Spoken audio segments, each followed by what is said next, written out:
কথা হচ্ছে প্রধানমন্ত্রীর বার্তা নিয়ে আমরা কেউ কিছু বলার ক্ষমতা রাখি না, কিন্তু আপনারা হয়তো বুঝতে পারেননি আজকে মাননীয় প্রধানমন্ত্রী পরিষ্কার করেছেন যে জব তক ইহা পে মানে এখানে, মানে সেটাতে আপনি পশ্চিমবঙ্গ ধরতে পারেন, সিঙ্গুরও ধরতে পারেন, কানুন ব্যবস্থা সহি নেই হোগা তব তক নিবেশ নেই আয়।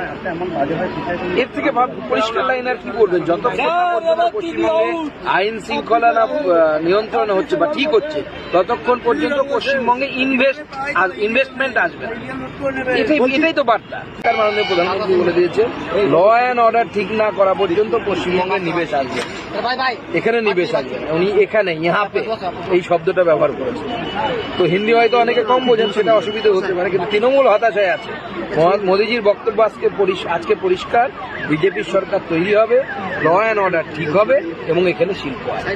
প্রধানমন্ত্রীর নেতৃত্বে গোটা ভারতবর্ষে এগিয়ে যাচ্ছে, বাংলাও সেই উন্নয়নের ছোঁয়া থেকে অচেতন নয়।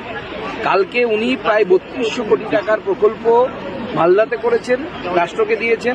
আজকেও কয়েক হাজার কোটি টাকার প্রকল্প ওনার কাছ থেকে আমরা পেলাম, ট্রেন পেলাম, এবং সেই ট্রেন বারাণসীর সাথে আমাদের কলকাতাকে জুড়ছে। অমৃত ভারত এক্সপ্রেস পেলাম এবং মাননীয় প্রধানমন্ত্রীর নেতৃত্বে পশ্চিমবঙ্গে 101খানা অমৃত ভারত স্টেশন তৈরি হচ্ছে। এর আগে কেউ দেয়নি, আমরা 4 গুণ করেছি। মমতা বন্দ্যোপাধ্যায় যখন রেলমন্ত্রী ছিলেন তখন 4000 কোটি টাকা বাজেট ছিল, আমরা 13,000 কোটি টাকা বাজেট করেছি শুধু রেলওয়ে, 3 গুণ বৃদ্ধি। কলকাতা পোর্টকে আমরা এমন একটা শক্তিশালী জায়গায় নিয়ে যাচ্ছি যাতে গোটা উত্তরবঙ্গকে কলকাতা পোর্ট দিশা দেখাতে পারে এবং বাংলাকে দেখাতে পারে। মাননীয় প্রধানমন্ত্রী হচ্ছে বিকাশ, এই বিকাশ পুরুষের ছায়া বাংলাতেও পৌঁছচ্ছে, কিন্তু কোথায় পৌঁছচ্ছে? যেখানে কেন্দ্র সরকারের সরাসরি অধিকার আছে। যেখানে কেন্দ্র সরকারের অধিকার নেই, রাজ্য সরকার আটকে দিচ্ছে। তাই এখানে ডবল ইঞ্জিন সরকার। সিঙ্গুর তো আমরা দেখবো, মাননীয় প্রধানমন্ত্রী গোটা দেশ দেখবেন।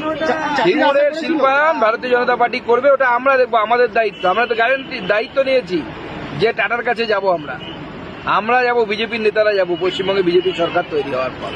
আর বাড়ি কিনা দেখবেন তখন বলি করে দেখায় 100% শিল্প হয়। মাননীয় প্রধানমন্ত্রী বক্তব্য তো পরিষ্কার করে বলে দিয়েছে।